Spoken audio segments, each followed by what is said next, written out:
Buenos dias, everyone. Great and beautiful morning. Hope everyone is having a great morning this morning. It is the 25th.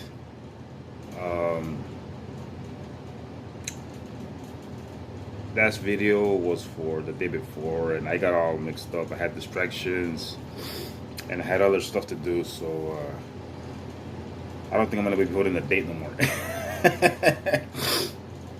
No, but anyways, yes, hope everyone is having a great morning thus far. We have seen in the last few videos of the prophecy in the books of Daniel, the three religions, the religion before three, something like that. I already forgot it. Or those three kingdoms that supposedly were uprooted and destroyed, or false teachings. We saw exactly in the scriptures and the prophecies of Daniel exactly who those three kings were, and were subdued and taken in and put down, so to speak, because like I stated, that word subdued does not mean to uproot and or destroyed as was formerly taught. Okay. So, yeah, it's morning again. Hopefully you all are following the scriptures. We are starting to see a process on how these things are actually coming to pass. And from what I've seen right now ahead in this booklet, there's going to be a lot more prophecies fulfilled, or rather prophecies in detail. If you all don't know those yet, I have not heard of them, and have had heard of them, maybe didn't make sense in one case or another, as in the teachings of E.G. White. It's real easy to see sometimes. Well, it is easy for me now, but it's real easy to see things within the scriptures, like in this case, those three kingdoms, kings or kingdoms, same difference. Those are mentioned in there by name, so only therefore those three kingdoms could have been subdued. When we're trying to find a particular subject or topic, and somebody just shows us one scripture, we need to learn to read the ones before it as well as the ones after. And if we have a study Bible, consider the side notes or footnotes and the cross references to get our total. Okay, we can't just depend on one scripture. We can't depend on just one preacher. It's just like what they tell you, hey, why don't you go out and go get a second opinion? Maybe somebody out there, that's what they told me so far about my back, but I am not gonna go out and go get a second opinion. I mean, that's just like go getting opinions from three different preachers. But anyways, yeah, I know, bad joke. So anyways,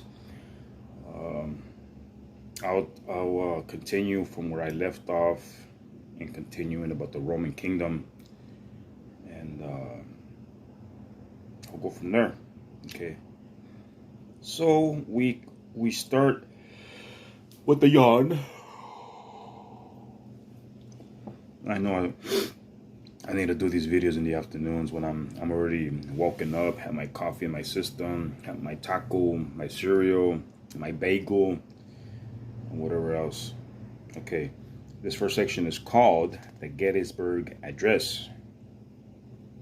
Lincoln's Gettysburg Address is regarded as one of the great utterances of men. Recall the words that government of the people, by the people, and for the people shall not perish from the earth. Well, that's a little bit hard to believe nowadays. But what can we do, right? Let me take this book apart.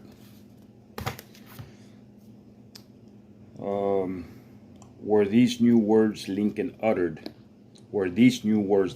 uttered, Theodore Parker, Daniel Webster, and James Monroe all gave voice to the same ideal years earlier, 400 years before the birth of Yeshua, Cleon the Athenian, in a speech before his people, referred to a ruler of the people, by the people, and for the people.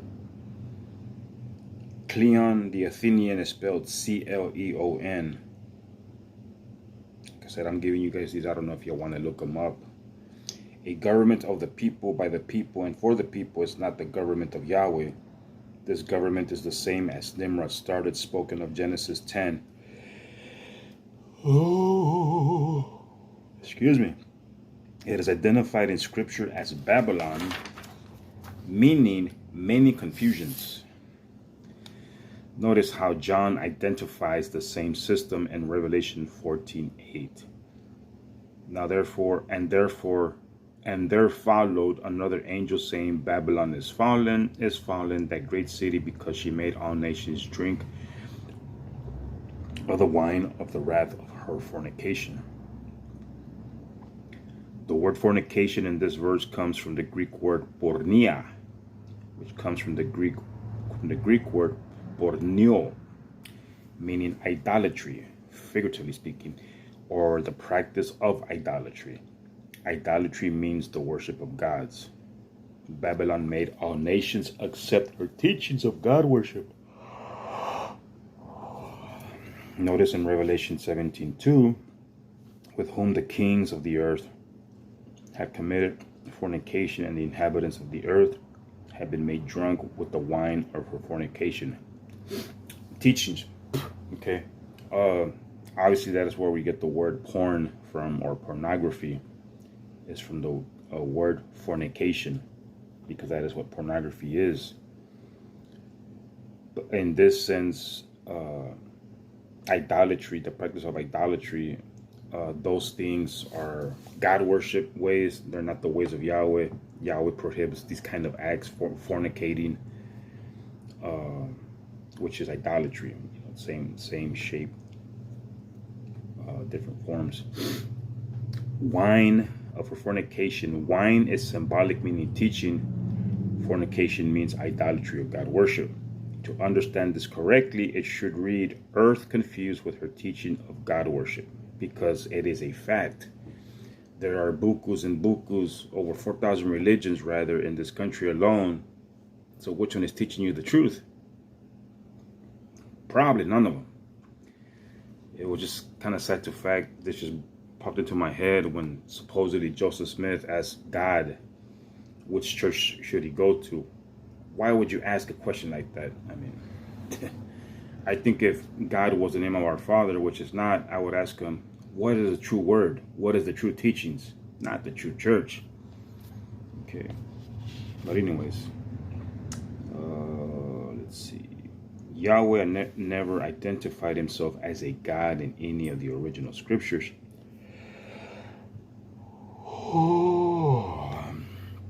And as I've shown y'all in the book of Daniel, that it was Yahweh who found Daniel innocent into not praying to any god or any man. Scribes, copyists, and translators added these words to the original scriptures, replacing the name Yahweh in other words, such as strength, which means El, Father, Mighty One, etc. Yahweh identified himself as a father, a friend, a kinsman, etc. Our Savior, when teaching us to pray, taught us to say, Our Father, who art in heaven, not our God, who art in heaven. Babylon was the start of the kingdom Nimrod built in the land of Shinar, in Genesis 10:10. The city of Babylon was the capital of the kingdom Babylon. Isaiah the prophet, under inspiration of Yahweh, spoke of the king of Babylon, the city of Babylon, and the kingdom of Babylon that had spread throughout the world. Okay, now this is almost like a whole chapter in Isaiah, but I'll give it to y'all so y'all can read it in reference to what we're talking about here. It's in Isaiah 14:4-27. I'll read some of the ones that are underlined here. Of course, Isaiah 14 talks about a prophetical event about Lucifer, as I have shown y'all before. And it says, How art thou fallen from heaven, from verse 12. O Lucifer, son of the morning, how art thou cut down to the ground, which didst weaken the nations? For thou hast said in thy heart, I will ascend into heaven. I will exalt my throne above the stars of the Most High. I will sit up also upon the mount of the congregations in the sides of the north. I will ascend above the heights of the clouds. I will be like the Most High. 16. Is this the man that made the earth to tremble, that did shake kingdoms? 22. Cut off from Babylon the name and raiment and son and nephew. 24. Yahweh of hosts has sworn, saying, surely as I have thought, so shall it come to pass, and as I have purposed, so shall it stand. Okay, like I said, that is Isaiah 14, 4 through 27. Okay. Reread verses 12 through 14. Many Bible scholars have thought this prophecy of Satan was just tossed into the center of a prophecy of Babylon. They have thought this to be two different and distant times and events. It is not. Isaiah was trying to show when the kingdom would fall, not just the city Babylon, but the whole Babylonian kingdom. You see, the first Babylon fell, per se, so the second Babylon is yet to fall. So when we read in the book of Revelation where John is saying Babylon has fallen, and whatever else it says. Okay, because Revelation does cover past, present, and future events. Okay, so in general, we're given the outline of man's history throughout the years, and it gives us the continuation of Nimrod's system in the book of Revelation 13. We see when Satan is officially cast out. I think I brought that out to you on earlier videos. We see the seals explained. I've told you about the first seal, the first horseman rather, comes in. The first seal, which is the white horseman, prophesied as the Nimrod system, prophesied in the book of Daniel chapter 7 as he who makes war with the saints of Yahweh.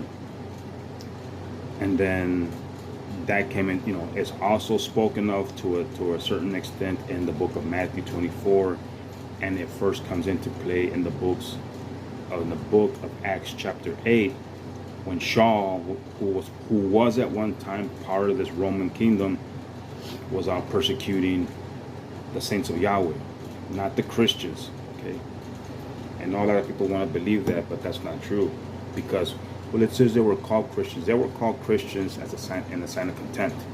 Okay, I've given you all the history as to where that word Christian comes from, and it means Cretan. But what a coincidence that word started being used in the New Testament. Okay, we continue here. So these things, under careful study, people, you can see a lot of these things coming to pass within the scriptures themselves. Okay. All right. The book of Daniel shows what Isaiah 14:12 through 14 shows. Speaking of the last days, Daniel said one of the rulers in the kingdom will sit in the rebuilt temple. Daniel 11:45 says, and he shall plant the tabernacles of his palace between the seas and the glorious holy mountains. Yet he shall come to his end, and none shall help him. The next chapter is a continuation of this prophecy. Daniel 12:1 says, and at that time shall Michael stand up, the great prince, which standeth for the children of thy people, and there shall be a time of trouble, such as never was since there was a nation. Even to that same time, at the time thy people shall be delivered, everyone that shall be found written in the book of life. I know in the King James, you read Michael. So that's where, a lot of people have thought and have been taught that Michael is the guardian of children, of actual small kids. That's what it says there, Oli. No, it doesn't say he was the protector of small kids, but the name should be Micaiah. Okay, Micaiah is the Hebrew of Michael, or Michael. Michael is just another word that ends with EL, signifying that who is like God. Okay.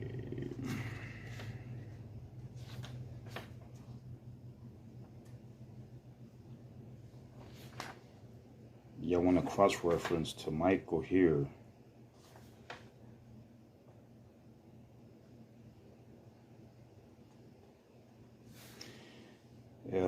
Daniel 12:1 speaks of Michael. It also speaks of Michael in Daniel 10:13 and 10:21. It says, "For this Malak was appointed for the defense of the house of Yahweh." Okay, cool. All right, continuing here. Notice this is speaking of a time of trouble such as was not since there was a nation. Your Savior spoke of the same time when the disciples asked him of the time of the end of the age. In Matthew 24:3, we read, "And as he sat upon the Mount of Olives, the disciples came unto him privately, saying, Tell us when these things shall be, and what shall be the sign of thy coming of the end of the age." Matthew 24:21-22, "For then shall be great tribulation, such as was not since the beginning of the world to this time, no, nor ever shall be. And except those days should be shortened, there should no flesh be saved, but for the elect's sake those days shall be shortened. At that time, this Babylonian kingdom would cause all life to be wiped off the face of the earth if Yeshua did not step in to stop it. The last beast has the power to erase all life from the earth." That's why it says in Matthew 24:22, "And except those days should be shortened, there should no flesh be saved." The last beast is the one that invented the nuclear bombs, which seem to make fire come down from heaven to devour man. Revelation 13:13. The last beastly government is spoken of by John in the book of Revelation. Daniel said Michael would stand up in this great time of trouble. This time of trouble is spoken of by Daniel in Daniel 12:1, by Isaiah in Isaiah 14:4-27, by Yeshua Messiah in Matthew 24, and by John in Revelation 13. So you see, here a little and there a little. Okay. There, I've just considered it now. There may not be exactly a whole chapter speaking of a certain prophecy or topic or subject or whatever. Okay, these things are just here a little and there a little. You got to remember that the original, scriptures, there was no chapter, no verse, no periods, no commas, no quotation marks whatsoever. Okay, alrighty. Daniel said that Michael shall stand. John in the book of Revelation shows what Michael will do when he stands up in this great time of trouble. Notice in Revelation 12:7-9, "And there was a war in heaven, Michael and his Malachim." Read out of the book of Yahweh. Revelation.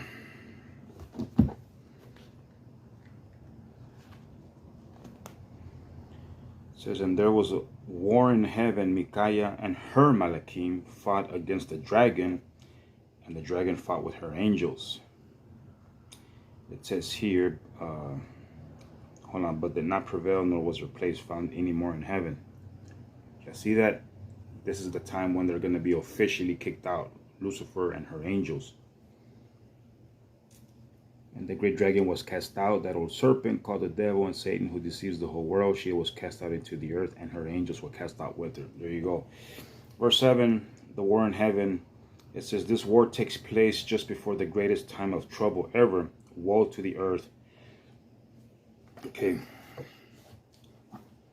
And if y'all are still wondering, if y'all missed it in my earlier videos as to when Lucifer gets officially kicked out of heaven, it's in Revelation 8 verse 10. "And the third Malak sounded, and there fell a great star from heaven, burning as it were like a lamp, and it fell upon the third part of the rivers and upon the fountain of waters." There you go, people. Remember, Lucifer was the morning star. Okay, so this great star is going to be officially cast out.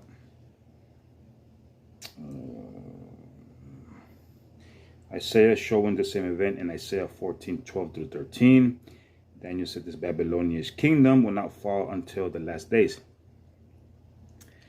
Isaiah shows Satan will be cast down in the last days. Then the Babylonian kingdom will be strong for 1 hour. After this hour, the last religious government will fall by the power of Yahweh. Isaiah 14:17 says, that made the world as a wilderness and destroyed the cities thereof, that opened not the house of his prisoners. The world has not been made a wilderness yet. Yeshua Messiah in Matthew 24:7-8 and 21 and 22 shows that will be in the last days. Due to the power of the last beast,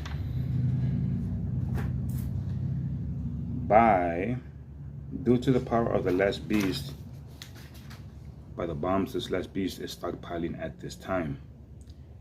Isaiah 14:25 says that I will break the Assyrian in my land.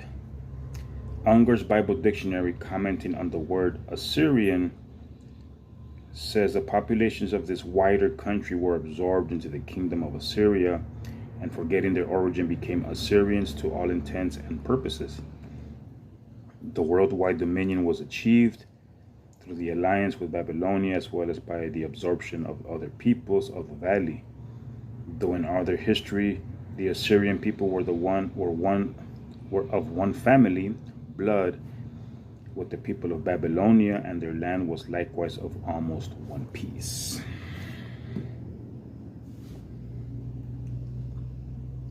Isaiah 14:25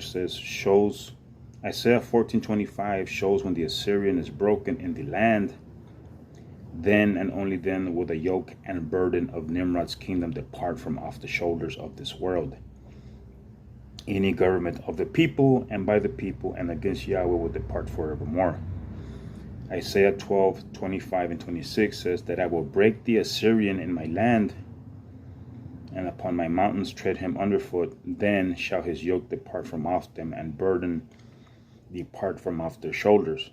This purpose that is purpose upon the whole earth, and this is the hand that is stretched out upon all nations. Verse 26 shows this is not just for the tiny land of Israel, but for the whole world. Only Yahweh can bring peace to this earth. Until he does bring peace, this world will continue in war. The wars will grow worse. Sickness, disease, and starvation will grow worse. The beast has this world deceived into thinking that it can bring about the peace that this world desperately needs. The beast also has this world deceived into thinking it can live without Yahweh. Yeshua plainly shows in Matthew 24 what a government of and by the people will do.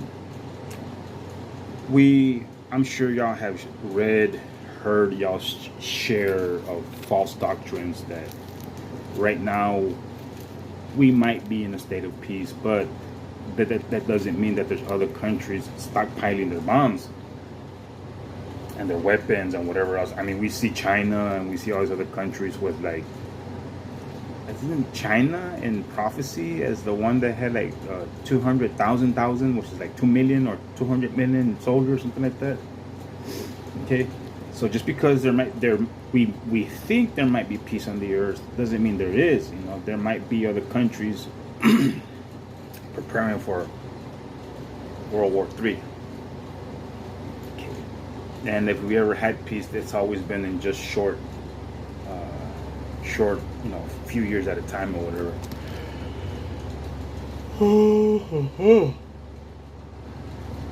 All right. Excuse me. Verse 26 shows this is not just for the tiny land of Israel, but for the whole world. Okay, we already read that. If you think that this time of trouble is not coming, then you need to listen to the newscast to see how the different nations are stockpiling these bombs the second beast of Revelation invented.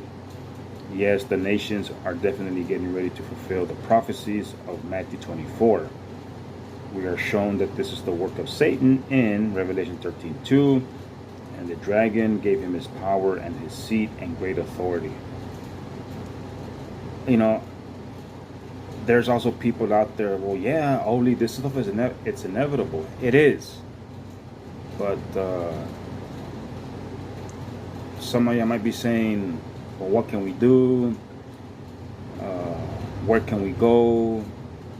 But there's a place you can go that's in the scriptures and the prophecies, and whose name we should be using, and whose name we should be praying in, but people don't want to do it.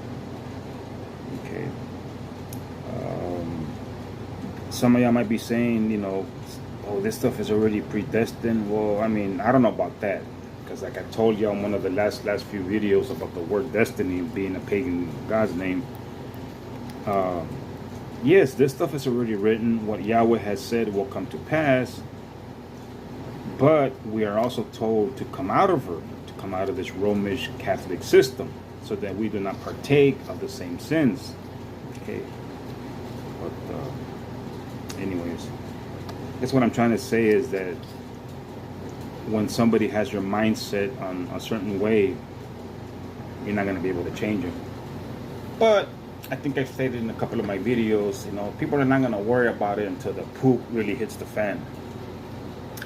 Oh, I should have read my Bible, and I should have done this. I knew this was coming because I saw it, and I read it in my Bible or saw it in a video. And it's just like people don't start reading their Bibles till they're in prison.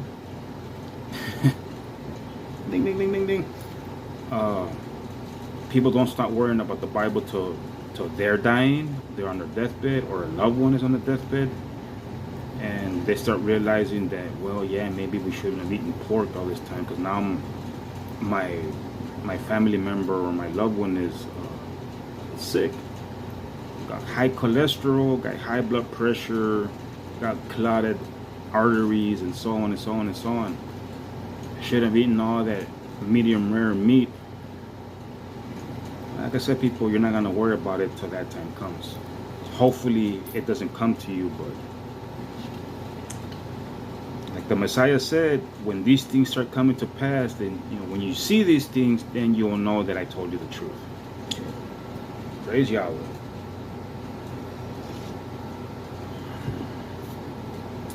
Now we come to the section of the little horn. Daniel 7:24. It says, and another one shall rise after them, and he shall be diverse from the first, and he shall subdue 3 kingdoms. Now, this also just popped into my head. If 3,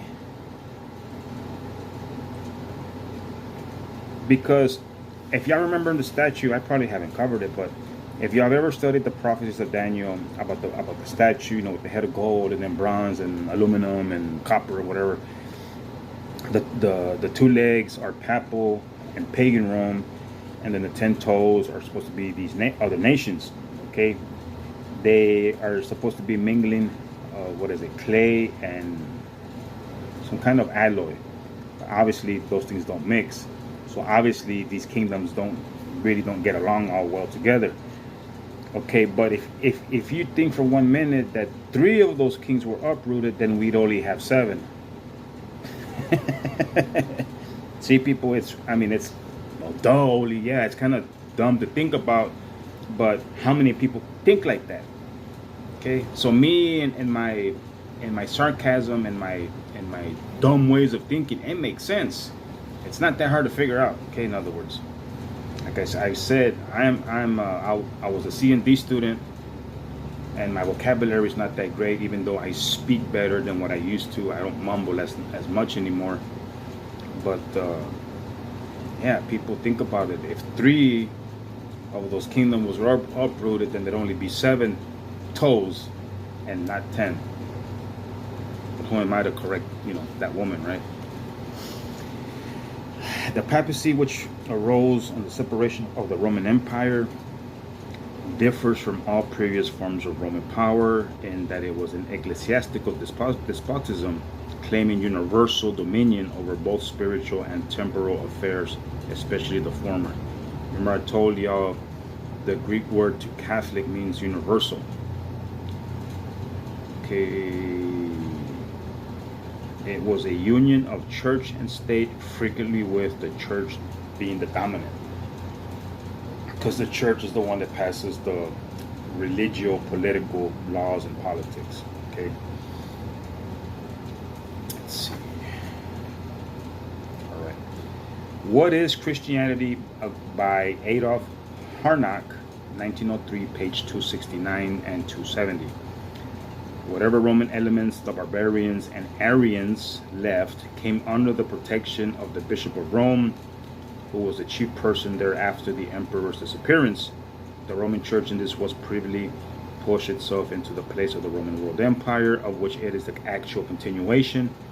The empire has not perished, but has only undergone a transformation. This is true. Okay, you will know them by their fruits, like the Messiah stated.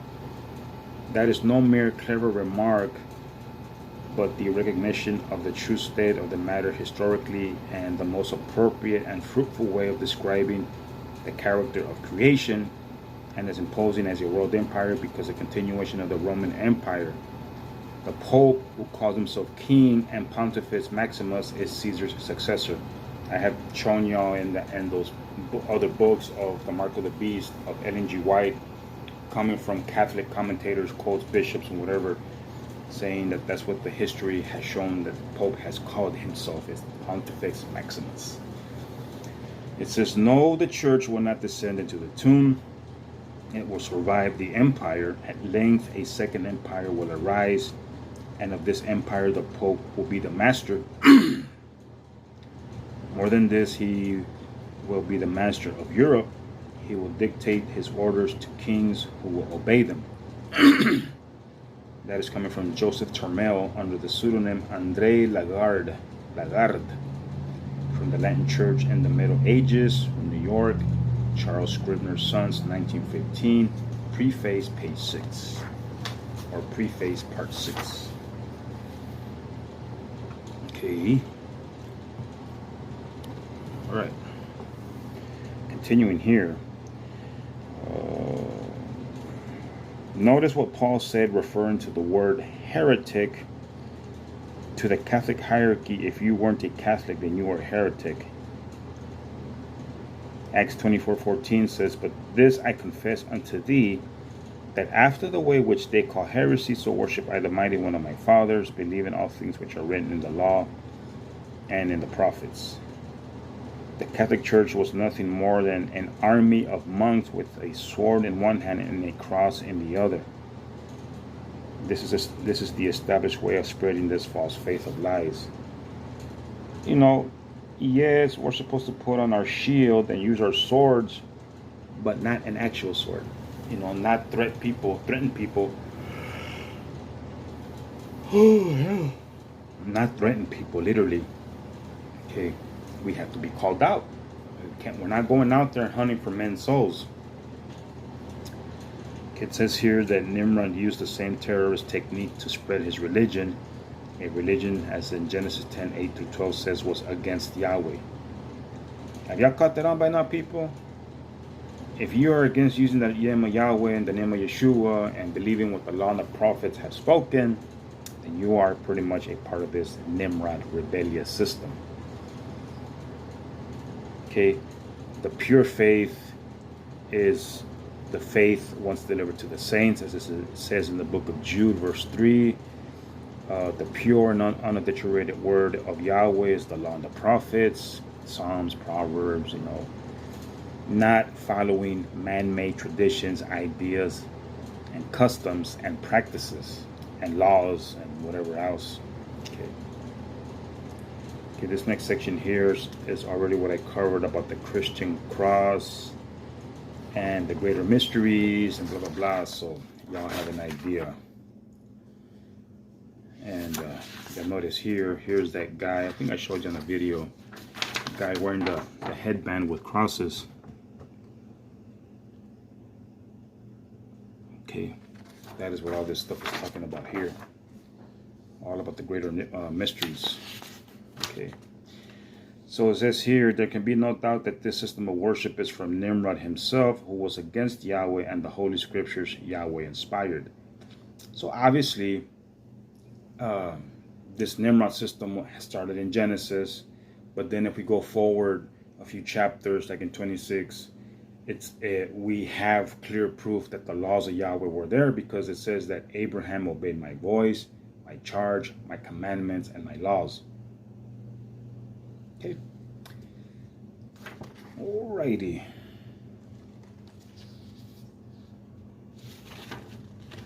Alright, I'll jump into this next section here. This section here is called Two Beastly Governments. I think by now we're catching on who these two beastly governments were and or are in the scriptures. Alrighty. So the first beast in Daniel and the second beast in Revelation are given their power by the beast that comes from the abyss, Satan herself. Satan uses the governments of this world just like a puppeteer pulls a string to make his dolls dance. The religious leaders have always controlled the governments, putting men in high political offices to enact laws for the benefit of their own organizations.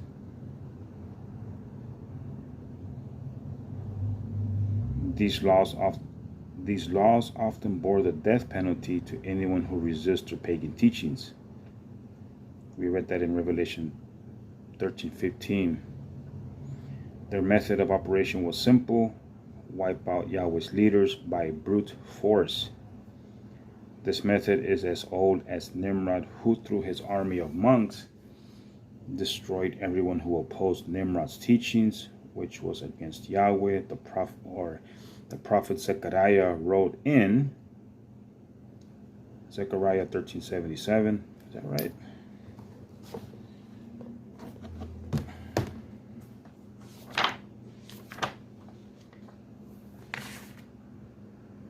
I didn't think there was that many verses. Zechariah 13:77. Let's see.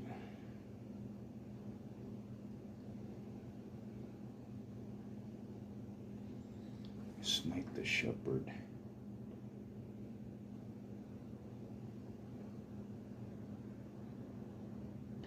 I don't even think that's the right one.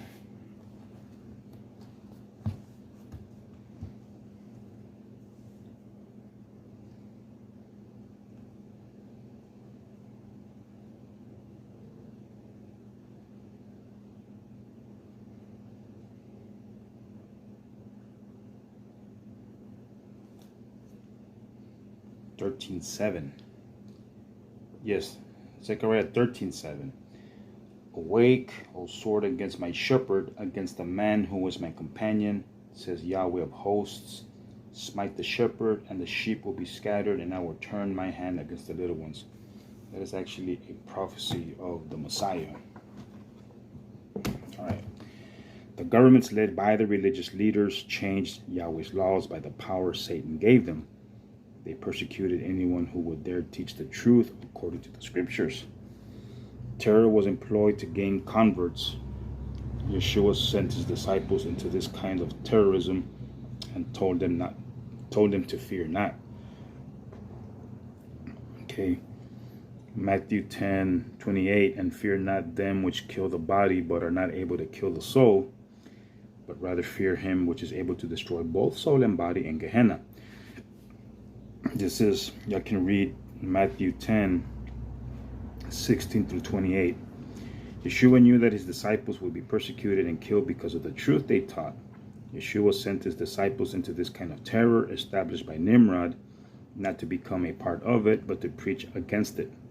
Yeshua warned them they could even be killed, but assured them they need not fear that death. Okay.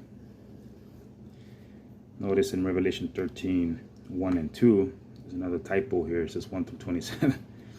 And they saw a beast rise up out of the sea, having seven heads and 10 horns, and upon his horns 10 crowns, and upon his heads the names of blasphemy. And the beast which I saw was like unto a leopard, and his feet were as the feet of a bear, and his mouth as the mouth of a lion. And the dragon gave him his power and his seat and great authority. The beast John saw in Revelation 13 is the fourth beast Daniel saw.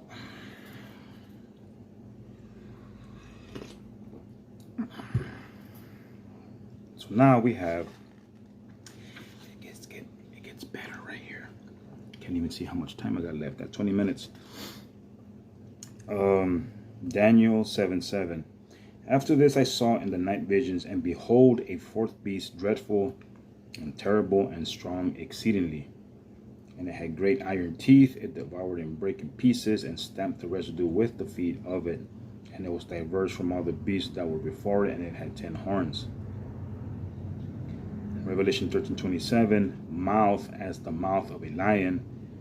The word translated mouth is number 4750 in Strong's Greek. So it's, if you're using your concordance, it's the ones that are in italics. Meaning stoma, front edge of a weapon. It comes from the Greek word tomoteros, and it means to cut.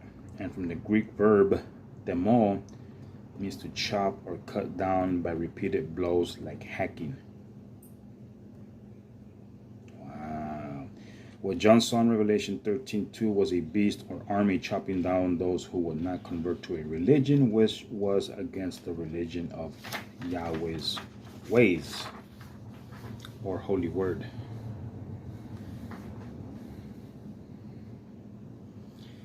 A religion Nimrod started and the worldly churches continue. Genesis 10:9, he was a mighty hunter opposing Yahweh. Wherefore it said, even as Nimrod the mighty hunter opposing Yahweh. Notice from Clark's commentary, Nimrod, it says his name comes from Marad, like the marauder, M-A-R-A-D. He rebelled, and the Targum on 1 Chronicles 1:10 says, sorry about that, y'all. My girl called. I said, you're distracting my video. No, I'm just kidding. Not into her that. Anyways, she's at work. She's doing great. So, all right. We were talking here about, in Clark's commentary, about Nimrod. How it says he was mighty in hunting or in prey and in sin before. Here it says God. For he was a hunter of the children of men and their languages, and he said unto them, depart from the religion of Shem and cleave to the institutes of Nimrod. Mr. Bryan, in his mythology, considers Nimrod as the principal instrument of the idolatry that afterwards prevailed in the family of Cush, and treats him as an arch rebel and apostate. I just had something come to mind.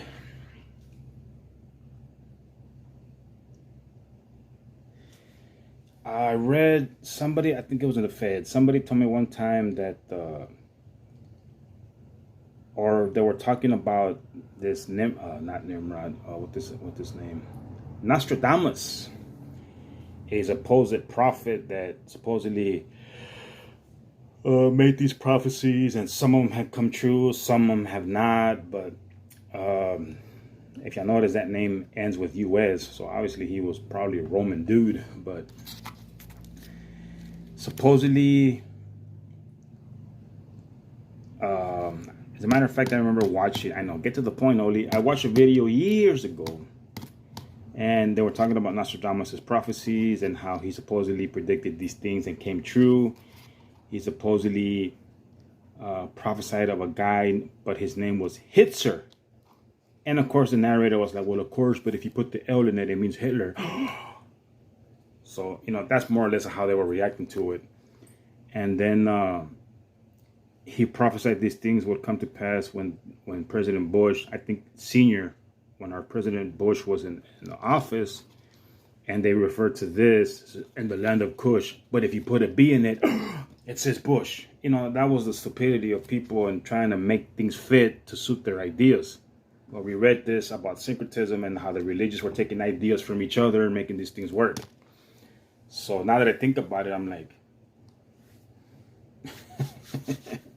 okay, alrighty.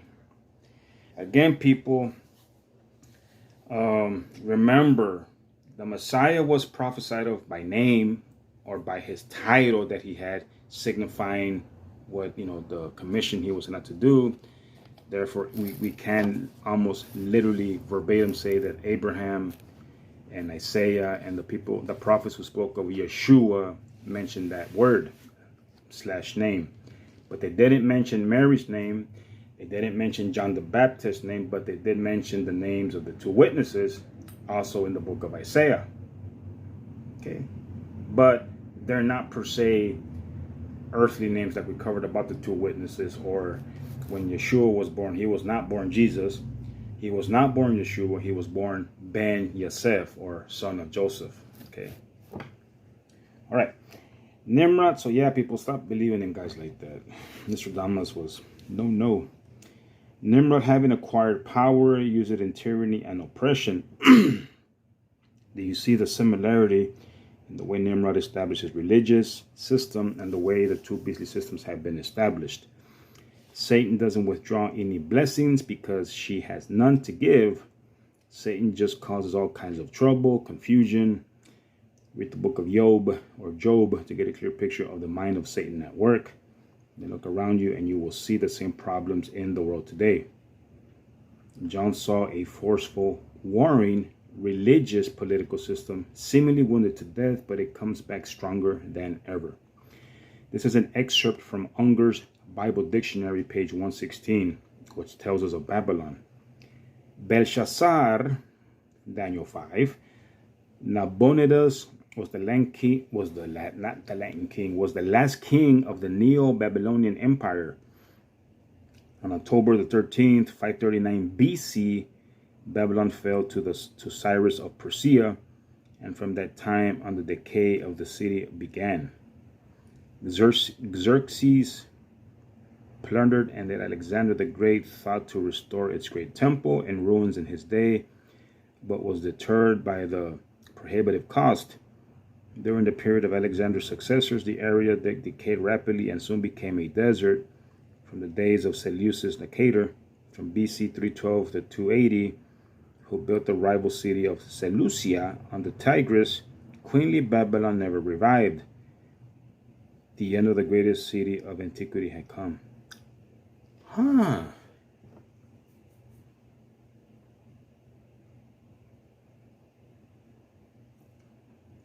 Y'all see that? I hope y'all saw that.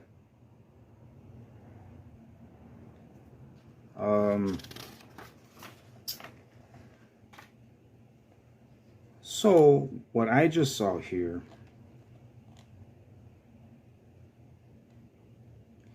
is, again, I think I stated that it was my view and my opinion. If I didn't say it like that, then it was an opinion.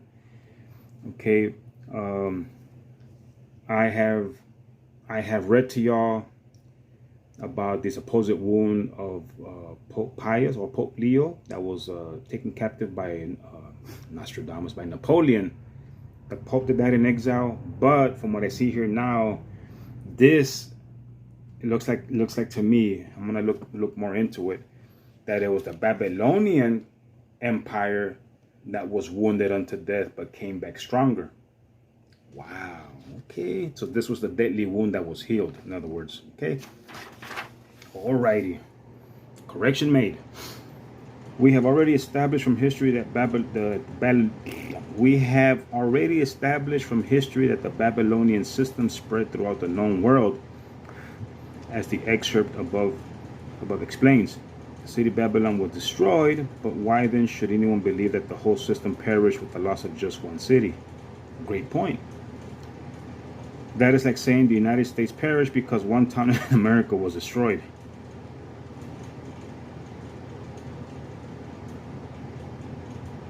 So I guess with something like that, we can consider what Ellen G. White might have tried to say, but with that same state of mind, is that maybe she was thinking that one town died in the Varulis, or the Vandals, or whatever they were called, and the Harulis and the Ostrogoths. Maybe she thought they were all completely destroyed. You know, that state of mind says like, well, I saw a Mexican smoking, so y'all might think all Mexicans smoke. Just, you know, again, a stupid idea. During the Civil War in America, many cities in the South were destroyed. That did not destroy America. America lives, and so does Babylon. John saw only one of the beast's heads wounded in Revelation 13:3. This beastly Babylonian system governed first by Nimrod had many cities. The city of Babylon was only one city of many. So it has become from a city to this worldwide dominant empire, per se. Okay, that is talking about Nimrod. Okay, next section is here. Got a few more minutes. So Genesis 10, 8 through 10, in which chapter 4 has already stated, or according in the Pentateuch. The territory of Babylon consisted of an almost unbroken plain. This Nimrod Babylonian beastly system is now throughout the whole world. There you go. A beast controlled by a whore. The beast John saw was a war machine controlled by a whore sitting on its back. Revelation 17, 1 through 5 says, Come hither, I will show unto thee the judgment of the great whore that sits upon many waters, many peoples, because waters represents people. Okay, with whom the kings of the earth have committed fornication, and the inhabitants of the earth have been made drunk with the wine of her fornication. So he carried me away in the spirit into the wilderness, and I saw a woman set upon a scarlet-colored beast, with the names of blasphemy, having 7 heads and 10 horns. The woman was arrayed in purple and scarlet color, and decked with gold and precious stones and pearls, having a golden cup in her hand, full of abomination and filthiness of her fornication. And upon her forehead was a name written, Mystery Babylon the Great, the mother of harlots and abominations of the earth. So,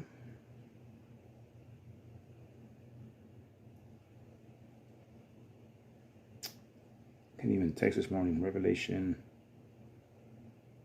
woman with cup in her manos.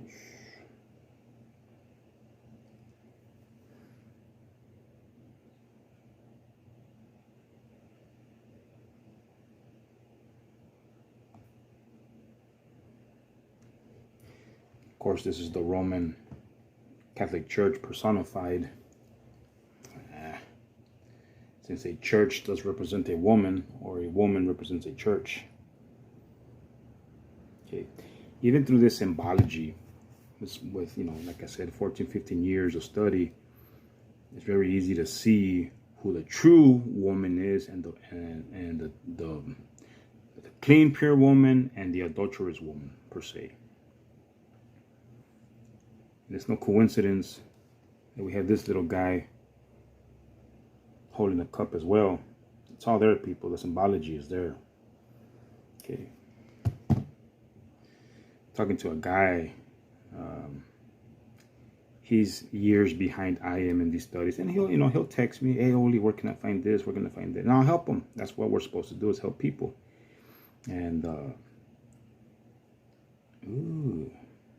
there's water at Garner Park, and he says, "How do I start putting these things together?" I said, it takes a while. I said, he asked me questions about John chapter 4. That's what made me think about that.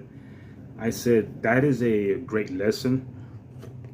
I said, because like it says, the whole world is like, the Samaritan woman. Samaria was the seat of idolatry or God worship. I said, and this woman is without a husband. She's been married, like four or five times. So in the same way, the 12 tribes of Israel, the true tribes, the true pure tribes, the virgins, are without a husband. So, he's like, he thought about it. He's like, oh, okay. I said, yeah. I said, the symbology, all these things are there clearly for the eye to see. So, anyways, poor guy. He really, people who really want to learn, if I have the answers for him and I can show him, I'll even send them pictures. And he's really catching on. So the mind, the heart that wants to know, Yahweh will give it to him. All right. Those who are proud in heart, don't understand anything, don't want any help. Okay. Verse 3, Revelation 17:3. So he carried me away in the spirit into the wilderness, and I saw a woman sit upon a scarlet-colored beast, full of names of blasphemy, having 7 heads and 10 horns. So obviously, if John saw into the future, this system still had 10 horns, not 7. And the woman was arrayed in purple and scarlet color, and decked with gold and precious stones and pearls, having a golden cup in her hand, full of the abominations and filthiness of her fornication. And upon her forehead was a name written, Mystery Babylon the Great, the mother of harlots and abominations of the earth. Whore, in verse 1, is the Greek word porn, P-O-R-N-E, meaning idolater. An idolater is one who worships gods. Fornication, in verse 2, is the Greek word pornio, meaning the practice of idolatry. Also in verse 2, the word wine is used figuratively for the teaching of idolatry. Teachings. Referring to full of the names of blasphemy, in verse 3 in Genesis 10:10 is the example of this phrase, Nimrod was against Yahweh. The word blasphemy means against Yahweh. Just as Nimrod taught against Yahweh's name and laws, so also this whore is against Yahweh and his laws. As we read in verse 4 of this same chapter 17, this woman was full of the abominations and filthiness. Filthy.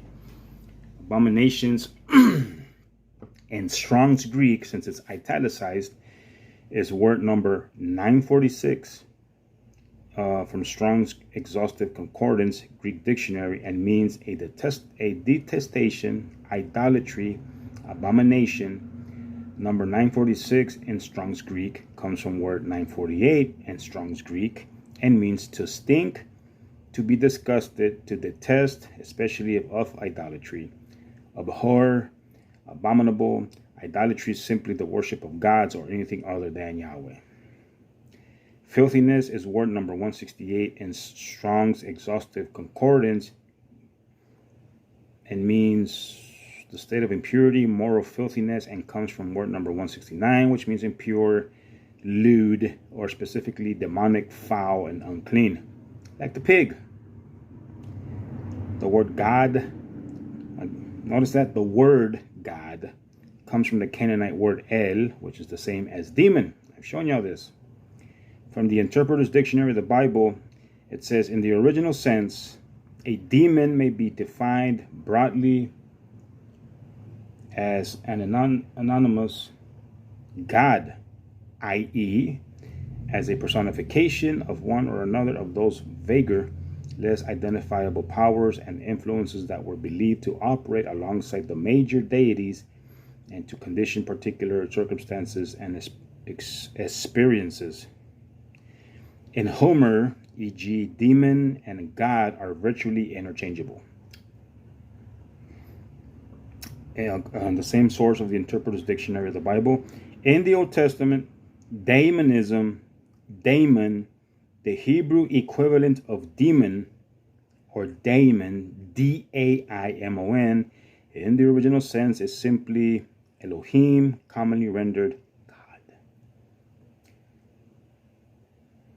See, people, I mean, you're not worshiping our Father and thinking you're calling them God and say, oh, he knows I'm talking to him anyways. No.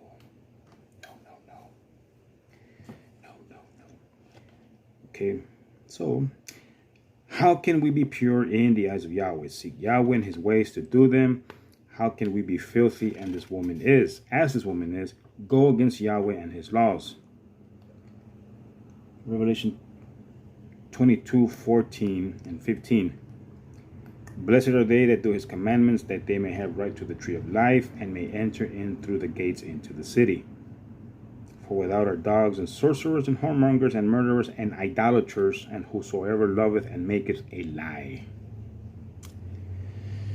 This woman in Revelation 17:4 had these abominations and filthiness over fornication. The word fornication is derived from 3 words in Strong's Greek dictionary. Word number 4202 is harlotry, including adultery and incest, figuratively idolatry or fornication. Word number 4203 is to act the harlot, that is, literally indulge in unlawful lust, or either sex or figuratively practice idolatry or commit fornication. Word number 4204 is a strumpet, figuratively an idolater, harlot, or whore. Yahweh teaches us his way in the Holy Scriptures. Yahweh leaves no doubt what abominations, filthiness, and idolatry is. Yahweh tells us to do his way in Leviticus 11 and 23 as an example. If we do not do his will, but do the ways of the world, we are fornicating in abominations and filthiness.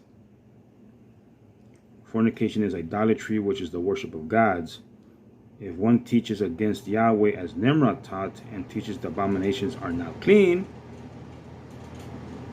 they teach the doctrine of Satan and are therefore demonic, for they are worshippers of Satan. So for those of y'all who were taught that now you can eat the pork, this is exactly what it's talking about. Because the pork is an abomination. We are commanded to not even touch it. Romans 6:16, know ye not that whom you belong to whom you obey. Okay, whether of sin, which leads to death, or of obedience, which leads to righteousness. Okay, Revelation 17:5 says, and upon her forehead was a name written. Yahweh shows plainly that this is the Babylonian teaching started by Nimrod. Daniel and John said this Babylonian teaching would still be controlling this world at the second coming of Yeshua, Mystery Babylon the Great. Who sits in control of the people today? Man's governments guided and ruled by the churches, Protestants and Catholics. This is true in most major nations. The mother of harlots, this mother church, will have many followers. She is the mother of harlots, which are the churches, which teach the same abominations she taught in the first place, the teachings of Satan against Yahweh. The word harlot in Revelation 17:5 is word number 4204 and Strong's exhaustive Greek concordance, and is an idolater, one who worships gods. Revelation 17:18, and cried when they saw the smoke of her burning, saying, what city is like unto this great city? The word city is word number 4172 in Strong's exhaustive concordance, from word 4171, which means warfare, battle, fight, war. So in this relationship, John shows in this revelation, John shows this beastly governmental system doing as history shows Nimrod did. He built his kingdom through the use of terror. History shows the Roman Catholic Church used terror tactics to strengthen its political position. The scriptures show these same terror tactics will be used again in the last days. They will not be in secret as they now operate, but openly as time draws near to the end. So, let me enlighten y'all to some of these scare tactics that this beastly system uses. I told this not in reference to Revelation, but in reference to how this government works. When I was arrested, I think I told y'all this, but when I was arrested for my crime that I allegedly committed, the DA sat there, and the first lie they uttered was, "We know what you're doing." That is a scare tactic. So what they're doing is putting fear in your head, so now they are able to control you. But when I heard that, I was like, this dude just told me he was at home sleeping. Oh man. But yeah, that is how they do it when you get arrested for moving anything illegal or doing something illegal. Is we know what you're doing, when in fact they don't. But anyways, I don't know all of them. Just the fact that they sit there playing, good cop, bad cop, and they're reading your whole body language the whole time and taking notes, how many times you blink, how many times you might be doing this, how many times you're, shaking like that, and all this stuff they know how to read. But I guess I didn't do all that well if I walked out, right? But anyways, so yeah, people, we'll stop here so I can put my paperwork back in my binder. Getting better organized. Like I said, I have everything just scattered abroad. So again, people, leave your comments and questions in the comment section below. Not that you guys ever probably will, but that's all right. I know where I stand with my studies. I know where I stand corrected, reproved, or whatever. And but the comment section is open regardless. Okay. So I hope these videos help. I hope you like and subscribe. I hope you share these videos with your loved ones. If y'all have ever been in have ever been trying to do a serious Bible study, that is. Okay, because these things are really great once you start to understand them, once you start to put them together, once you can see you can help show and prove others wrong, but for the purposes of correcting, okay? Not insulting, not being a butthead or anything like that, but, and if I have, then I apologize, but that is what we're here for, is to do, is help show others and guide them in the right prophecies and the right scriptures, blah, blah, blah, and so forth, okay? So, I leave you, and until the next video, y'all have a great day. Cheerio.